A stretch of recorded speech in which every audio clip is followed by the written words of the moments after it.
पाकिस्तान तहरीक इंसाफ जिंदाबाद जिंदाबाद जिंदाबाद। जी त डिस्ट्रिक्ट जिला कौंसिलर की सीट ते रेस मुस्तफा चांडियो इलेक्शन विड़ी रहियो आहे, जंहिंजो इंतखाबी निशान आहे बेट। 24 जुलाई ते बेट ते ठपो हणी खेस कामयाब कंदा।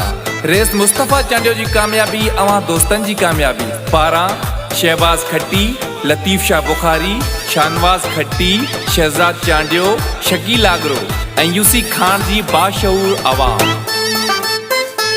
रेस मुस्तफा चांडियो खटींदो, रेस मुस्तफा चांडियो खटींदो। ये हर को आहे चवंदो असां पीटीआई खे हाणे वोट ॾींदासे, असां बैट जे मथां सभु ठप हणंदासे।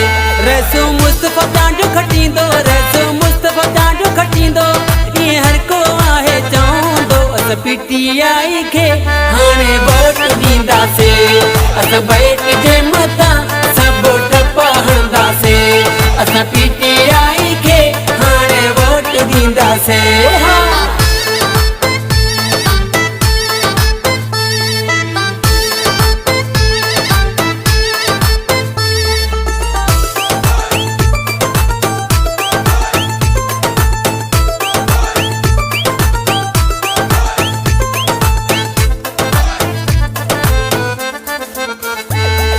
यूसी खान मेरे सजनारा माण्हू हणन था इहे सारा। शहबाज खट्टी जैसा गदवा, लतीफ शाह बुखारी गदवा। रेस मुस्तफा चांडियो खटींदो, रेस मुस्तफा चांडियो खटींदो।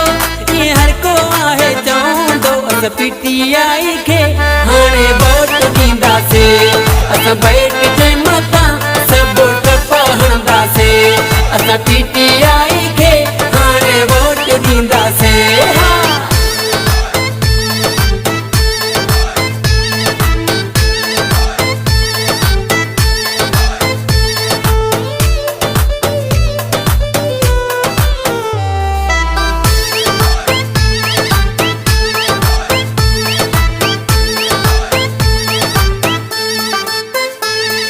मुस्तफा चांडियो रेस खटींदो, मुखालिफन खे पुठ सटींदो।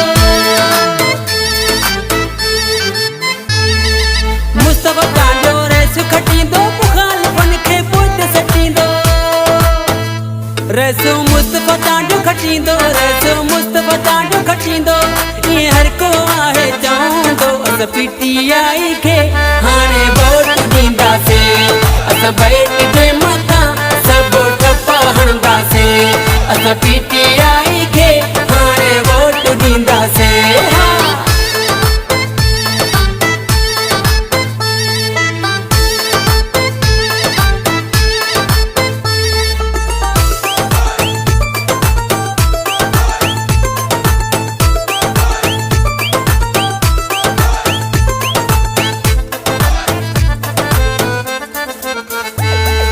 शानवाज खट्टी, शहजाद चांडियो, शकील आगरो माण्हू प्यारो। शानवाज खट्टी, शहजाद चांडियो, शकील आगरो माण्हू प्यारो। रेस मुस्तफा चांडियो खटींदो, रेस मुस्तफा चांडियो खटींदो। ये हर को आहे चवंदो असां पीटीआई खे हाणे वोट ॾींदासे, असां बैट जे मथां सभु ठप हणंदासे। असां पीटीआई